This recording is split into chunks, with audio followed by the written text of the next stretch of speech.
कभी सोचा है कि हिंदू धर्म से लेकर एंशिएंट इजिप्ट तक दुनिया की लगभग हर पुरानी सभ्यता एक तीसरी आंख की बात क्यों करती है?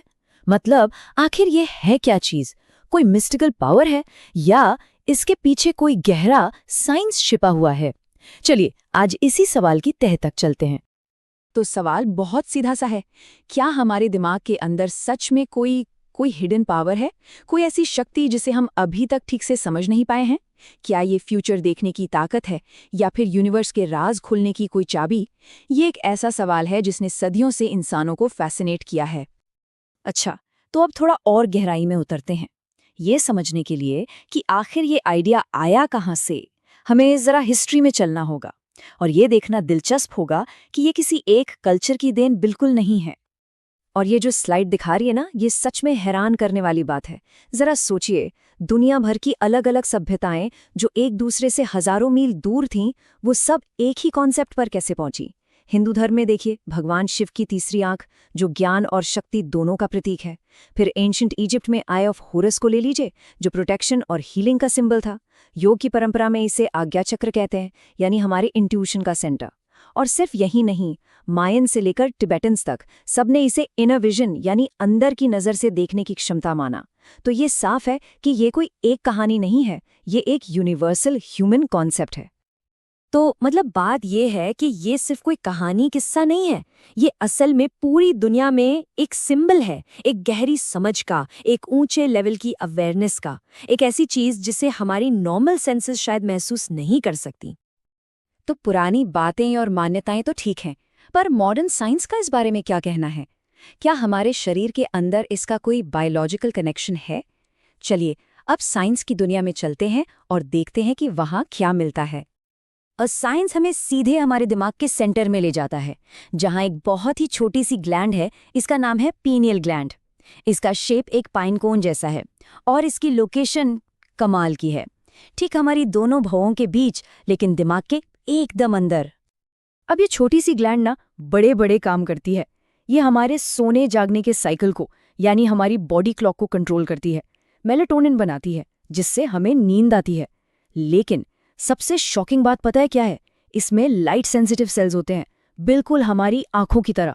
और तो और इसे हमारे गट फीलिंग यानी इंट्यूशन से भी जोड़ा जाता है। और इन्हीं वजहों से कई साइंटिस्ट इसे मजाक में नहीं बल्कि बिल्कुल सीरियसली द बायोलॉजिकल थर्ड आई कहते हैं।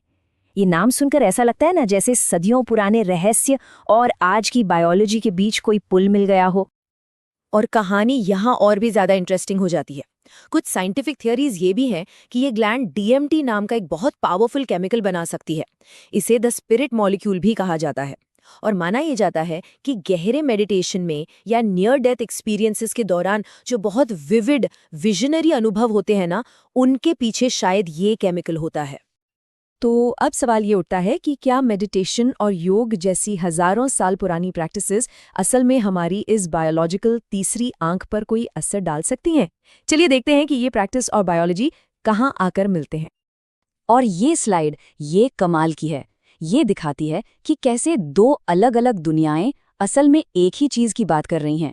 एक तरफ पुराने ग्रंथों में आज्ञा चक्र को एक्टिवेट करने की बात होती है और दूसरी तरफ आज की साइंस कहती है कि उन्हीं प्रैक्टिसेस से पीनियल ग्लैंड की एक्टिविटी बढ़ती है और ब्रेन वेव्स स्टेबल होती हैं। ये सिर्फ एक इत्तेफाक तो नहीं हो सकता है ना? जो लोग रेगुलरली मेडिटेट करते हैं वो अक्सर कुछ खास एक्सपीरियंसेस की बात करते हैं, जैसे गट फीलिंग का तेज हो जाना, डिसीजन मेकिंग का ज्यादा क्लियर होना, मन का शांत रहना और बहुत ही ज्यादा विविड और क्रिस्टल क्लियर सपने आना। और मजे की बात यह है कि साइंस अब इन सारे इफेक्ट्स को पीनियल ग्लैंड की बढ़ी हुई एक्टिविटी से जोड़कर देख रहा है। तो यहाँ एक बात साफ समझनी होगी, इसका मकसद कोई स्पिरिचुअल सुपर पावर्स हासिल करना नहीं है। असली गोल है अवेयरनेस की एक हाइटेंड स्टेट को पाना, मतलब एक ऐसी मेंटल क्लैरिटी जहां दिमाग ज्यादा शांत हो, ज्यादा फोकस्ड हो और ज्यादा इंट्यूटिव हो। तो चलिए घूम फिर कर वापस अपने मेन सवाल पर आते हैं। ये सब जानने के बाद आखिर हम किस नतीजे पर पहुंचते हैं? क्या तीसरी आंख एक मिथ है, साइंस है या फिर दोनों का एक मिक्स है? देखिए, जब विजन या भविष्य देखने जैसी बातें होती हैं तो दो तरह के नजरिए सामने आते हैं। एक है पॉपुलर व्यू, जो क्लेयरवॉयंस और टेलीपैथी जैसी बातों से इसे जोड़ता है। और दूसरा है साइंटिफिक एक्सप्लेनेशन, जो कहता है कि ये असल में हमारे सबकॉन्शियस माइंड की एडवांस्ड पैटर्न डिटेक्शन की एबिलिटी है। मतलब हमारा दिमाग बहुत सारे डेटा को जोड़कर एक सटीक गट फीलिंग देता है। तो चलिए अब फाइनल वर्डिक्ट पर आते हैं। एक एक करके सारे सवालों के जवाब देखते हैं। पहला सवाल, क्या ये एक मिथ है? जवाब है नहीं, क्योंकि ये कॉन्सेप्ट लगभग हर पुरानी सभ्यता में मिलता है। दूसरा, क्या ये साइंस है? हाँ बिल्कुल, इसका base light sensitive pineal gland की बायोलॉजी में है। तीसरा, क्या ये एक सुपर पावर है? नहीं, ये कोई जादुई शक्ति नहीं, बल्कि हाइटेंड इंट्यूशन है। और आखिरी सवाल, तो क्या ये एक रियलिटी है?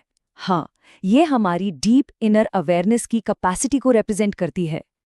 तो आखिर में तीसरी आंख को किसी रहस्यमयी शक्ति की तरह देखने के बजाय इसे हमारी इनर इंटेलिजेंस यानी आंतरिक बुद्धि के रूप में समझना सबसे सही होगा। ये एक ऐसी कैपेबिलिटी है जो हम सब में मौजूद है, और हाँ, सही प्रैक्टिस से इसे और भी शार्प किया जा सकता है। तो अगर तीसरी आंख कोई जादू नहीं बल्कि हम सबकी अपनी ही इनर इंटेलिजेंस है, तो एक सवाल सोचने वाला है कि हमारी ये आंतरिक बुद्धि कितनी तेज है और इसे और बेहतर बनाने के लिए क्या किया जा सकता है।